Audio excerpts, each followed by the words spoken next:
Hello, my name is Kristen Daly, and this is my presentation, Looking Sharp.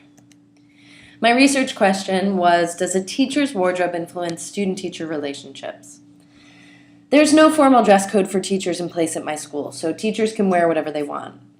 I was interested to see if I could highlight any direct correlation between faculty dress and student behavior, and to assess whether or not students pay much attention to what they're wearing. I've worked in 4 countries and on 3 continents, and over the course of that time, I've learned a little bit about the way different teachers dress in different places, which is leading me to wonder more about the cultural implications of clothing. And I wonder, too, what messages are we sending to our students? For example, if I'm wearing flip-flops, can I challenge a student for wearing the same thing? The issue of professional attire isn't new. Images of high-collared, stocking-clad school teachers reference another time. High-heeled shoes have given way to ballet flats, and many men have cast aside their jackets and ties for a tucked-in polo shirt and khaki pants. Students in teacher preparation classes are advised to dress professionally and to present themselves in a fashion which will command a level of respect from their students. And I wonder, is this valid? What's out there? Morris, Gorham, Cohen, and Huffman conducted a study where guest lecturers visited university psych classes. They went in different attires and gave the same lectures, and then they rotated. They found that formally dressed teachers reflected cooler impressions, competence, composure, knowledge, while casually dressed teachers rated higher in warm categories, sociability, extroversion, and kindness. Rollman in 1980 determined that teachers dressed formally were seen as more organized, knowledgeable, and better prepared. Those dressed informally were seen as more friendly, flexible, sympathetic, fair, and enthusiastic. In 1997, Gorham, Cohen, and Morris did a study again, this time without Huffman. They introduced a modification which focused upon behavior. Many of the variables remained the same. Once again, they went to psych classes. They determined from this study that using live interaction between students and teachers is a less effective method of collecting data than using photographs. This helped to influence the design of my own study. It also brings forth a series of questions. Do the clothes truly make the man, so to speak? If I dress like a pro, will everyone listen to me accordingly? Or do Birkenstocks and a graphic tee make me more approachable but call into question my intelligence? And could I prove my value as a teacher later with my instruction? In education, there are many factors which influence the success of a lesson, and clothing is just one of them. In their 3rd study, they focused on gender. They learned that women pay more attention to what others are wearing than men do. Similarly, in my own study, I noticed that the girls had more developed comments. At the end, they determined that clothes do not matter all that much to university students. There are many people who support teacher dress. While they may not have the research to back it up, they're entitled to their own opinions. After this research project, I will still dress to impress. Besides, I love dresses. It's part of my style. Sebastian and Bristow concluded that formal dress led to greater attributions of expertise than did casual dress, whereas formal dress led to lower feelings of likability on both indexes than did casual dress. It can thus be asserted that either style of dress can be effective, depending on the professor's impression management objectives.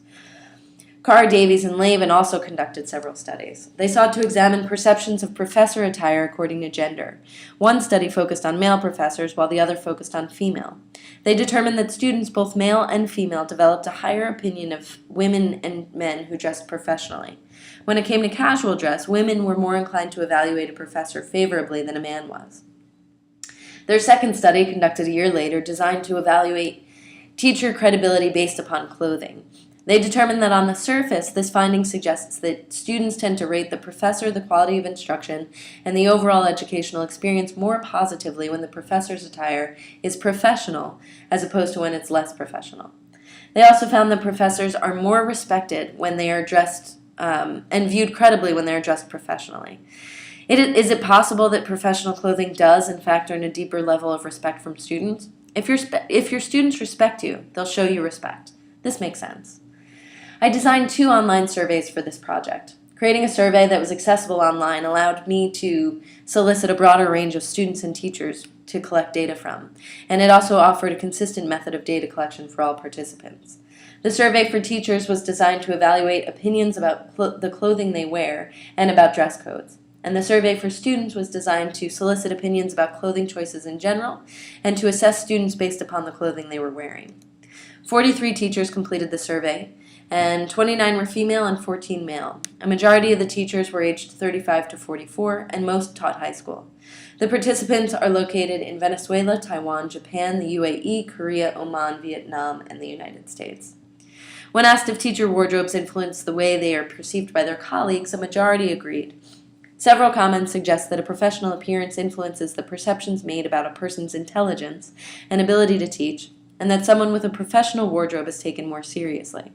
Others suggest that clothing can make a teacher appear too uptight or too liberal. Also, others commented that looks can be deceiving. Once you get to know someone, maybe their professional attire does not match their personality. When asked if teacher wardrobes influence the way that students see teachers, a great percentage said yes. The highest affirmative rating occurred when teachers were asked if teacher wardrobes influence the way they are perceived by their students' parents. Comments referenced back to school night and the way everyone goes home to change. One of the areas where they were most split was regarding student success, as you can see. The majority opted for sometimes. It's hard to say when, as research confirms. There are so many factors influencing the dynamics of a classroom. I know that I've personally had good days and bad days with my kids, and the last thing I'm considering for the reason why my students are bouncing off the wall is what I'm wearing. Most of the teachers surveyed feel that professional clothing has an influence on mood, and a majority supports a teacher dress code. Now I'd like to introduce you to a cast of characters. This is William 1, and he teaches high school history. I created photographs for the second survey using H&M's online software. It was a bit of a serendipitous discovery that made the design of my research relatively easily. More of the students, by a small margin, had no opinion about how William 1 was dressed than students who would like to have a teacher dressed this way. More than half determined that William looked knowledgeable. Some of the comments from students suggested that this might be stereotypical because Asians are known to be smart. More than half of the students also decided that he would be easygoing. Students in this study were encouraged to focus on the clothing and not really the faces of the teachers wearing them. This is David 2. He's the most well-dressed of my male models. The bow tie adds a bit of flair to his outfit. While students were split about whether or not they would like a teacher to dress like this, the majority determined that he would be able to manage a classroom. A majority also speaks to this man's professionalism and organizational skills. This aligns with much of the research I've read, which suggests that the more formally dressed you are, the more professional and organized you appear. This is William 3. His outfit, dark jeans with a button-down shirt, is the preferred look of the students. He also looks like he can command a classroom. Interestingly, this most models the teachers at my own school. His rankings are high for being easygoing, approachable, and knowledgeable. This is David 4. This outfit yielded the fewest definitive results. For him, everything was pretty much middle of the road. Several of the girls indicated that his shirt was ugly, so they wouldn't like a teacher to dress that way. As for his behavior management, there was a pretty even split. His statistics, too, seem pretty middle of the road. His highest rating was for easygoing. I'm not sure whether this is indicative of anything, as it seemed a popular choice for all of the candidates. I noticed through this study that there are extremes, and this is William 5. The students had a lot to say about him, and they didn't like what he was wearing, nor do they think that he would have the capacity to manage a classroom. He's clearly the most casually dressed. Without surprise, he also ranked high for unprofessional, disorganized, and unprepared. The students determined that William 1, wearing the variation of casual dress that was the least interesting and mean of the teachers presented. They decided that David 2, the most dressed up, was the most organized, strict, knowledgeable, and professional, and the least distant, easygoing, and unprepared. William 3 had the most preferred style for students and was voted the least distant and boring of all the teachers. David 4 had rankings in the middle of the spectrum, reaching neither maximum highs nor lows for students. And last, William 5, who was the most casually dressed, was seen as the most unprofessional. They also determined that he was the most easygoing, distant, and unprepared. I did the same for 5 women. This is Claire 1, our most formally dressed female teacher. Like David 2 before her, she has high scores for her perceived classroom management abilities. Overall, students wouldn't like a teacher who dressed this way. The comments indicated that the skirt makes her seem old. She's highly professional, organized, and knowledgeable, with no chance of being unprepared or disorganized. This is Leah. Students did not like the way that she was dressed, nor did they think that she seemed able to command a classroom. They said she was unprofessional, easygoing, but kind.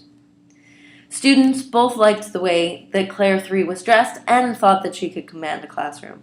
Interestingly, my students said that this looks like something I would wear. I wonder if that swayed the rankings at all. She was evaluated as kind above all else, then interesting, easygoing, and organized.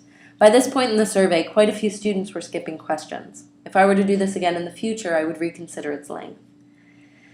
They liked Leah 4's purple dress and thought she could manage a classroom. They said she seemed kind and easygoing. Claire 5 is representative of how most Venezuelan women dress for professional environments. The comments from students demonstrate that this is dressed up because she has on a blazer. Students also answered from Taiwan, Canada, and the United States, in addition to Venezuela. She was ranked highly in both categories for a favorable outfit and classroom management, and evaluated as kind, interesting, easygoing, professional, and organized. Claire 1, the most dressed up, was found the most organized, strict, knowledgeable, and professional. She was also perceived as the least distant, easygoing, and unprepared. The students determined that while she may have the greatest command of a class, they would not like a teacher who dresses this way. Leah 2, the most casually dressed, was seen as the least organized, strict, knowledgeable, and professional. She ranked highest for being unprepared, easygoing, and distant.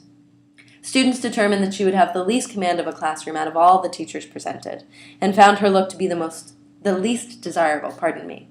Claire 3 had the look most preferred by students. She was perceived as the most kind, interesting, and approachable, and the least distant.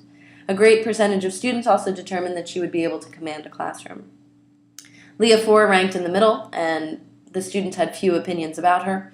The final teacher was Claire 5, and the students decided that she was the second most professionally dressed. This study yielded a great number of responses from the students who took the survey, and a large percentage demonstrated that when it comes to teacher wardrobe and what teachers choose to wear, they don't care. They have no opinion. The comment portion of these survey questions indicated that there are many other contributing factors for the way a teacher manages a classroom, so clothing does not play a large role. Other comments spoke to the aesthetics of the clothing in general, questioning pairings of shirts and pants, shoes, etc. From the data collected, it is clear to see that this research question is difficult to assess with such a small sample of students. One thing that is clear is that there is such thing as too casual.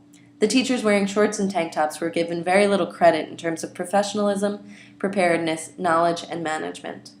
Even though personality may greatly influence a teacher's success in the class and over his or her students' perceptions, it may be difficult to transcend the opinions formed by students when the teacher dresses unprofessionally.